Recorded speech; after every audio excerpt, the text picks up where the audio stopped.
snake, the creation and development of JING, moon energy. We have to create a specific type of reaction in our body. Now a snake, you see me practicing this figure 8 that I've been demonstrating, right? Same thing, the bottom cone and the top. So the figure 8 has a top cone and a bottom cone, and you see the figure 8.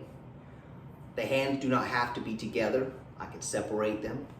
I can move this way.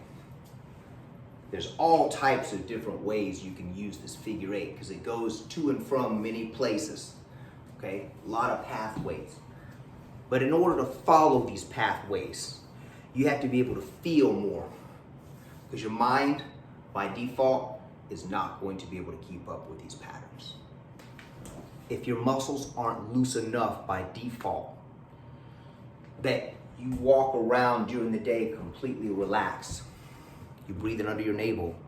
Your shoulders are down and back a little bit, right? If you're not walking around like that, you haven't passed through the first blood gate yet. Because chances are you're stiff. Maybe your shoulders are a little higher than normal. You know, maybe the back is forcing itself to hunch. Maybe the legs are tight. Low back hurts, contractions, pulling.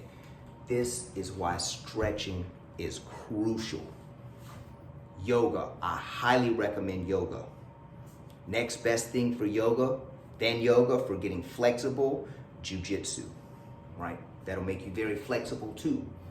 So remember, snake is moon energy. So you can't come into snake tense and rigid. Newer people that have shown up before, when it's time to do two-person drills, they get real tense and tight and they lock in place and try to hold there because their body doesn't know what else to do under the pressure while someone else is whacking away on them. See, snake doesn't have this problem because you feel. Remember, a snake feels its opponent through the blood. A snake feels its opponent steps on the ground, through its blood. You see, the snake is so sensitive with its blood and the surfaces it transverses, it can feel very deeply. Snake always tends to go for the way out, the opening. You put something in front of a snake, instantly it starts to go around it. You put something else there, it'll go up, something else. Closest to the nearest hole or rock, something it can get under or hide behind. The hands are no different. This crook in the arm, the snake has to learn how to follow directly into the crook. It can't be clumsy trying to get through. It's got to wrap perfectly in through that crook. You see, the practice of snake has got to be fluidity. It's got to be smooth. And like I said, fluidity is the equivalent in the water element of fiery agility. So in fire, we train agility, muscle. In water, we train fluidity, blood, if you follow me. So some of these simple moves I've been doing, they are very simple, but they're very hard to learn if you're too tight, too rigid. Now, tiger that is trained properly can get away with that rigidness. You think he's gonna fall, but he just blends right into another attack when he misses the first. This is tiger. By nature, these are not clumsy creatures just because they can't keep up with a leopard in hot pursuit, you see?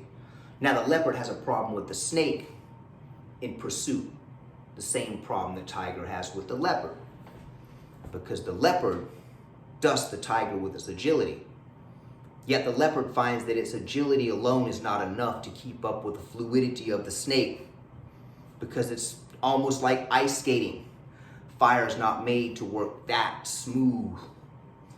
It's made to work agile against contact hard surfaces, not to glide across them like a snake can do, you see?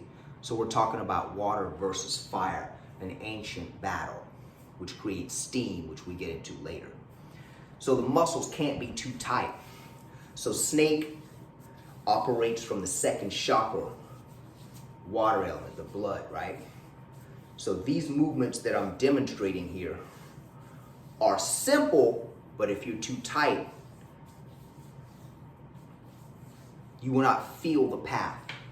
Your arms have to each become a snake, very sensitive, that can feel where to go. Because try the motion. You'll see if you're getting stuck and trying to think, how is this move? Forget it. The mind has to go. And if you want to get to this level of fluidity that I'm talking about, which very few people have, you will separate yourself from multitudes of people if you develop this.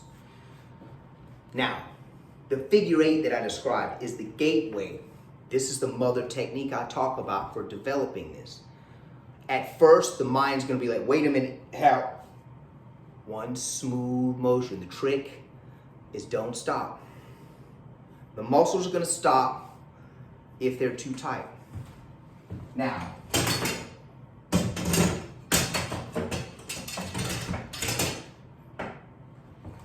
we take Mr. Ring here.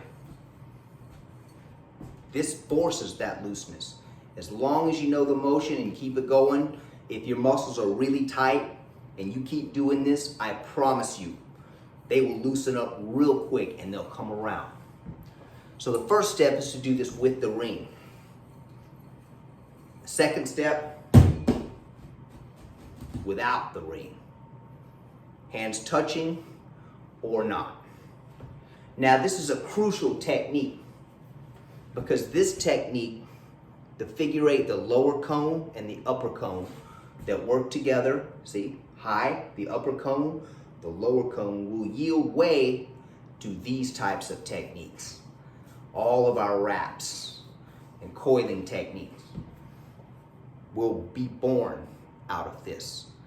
So you've got to relax and get to that first blood gate. Like I said, that's when you're walking around really relaxed by default. Muscles hang when they're not engaged. When you're just walking, all right.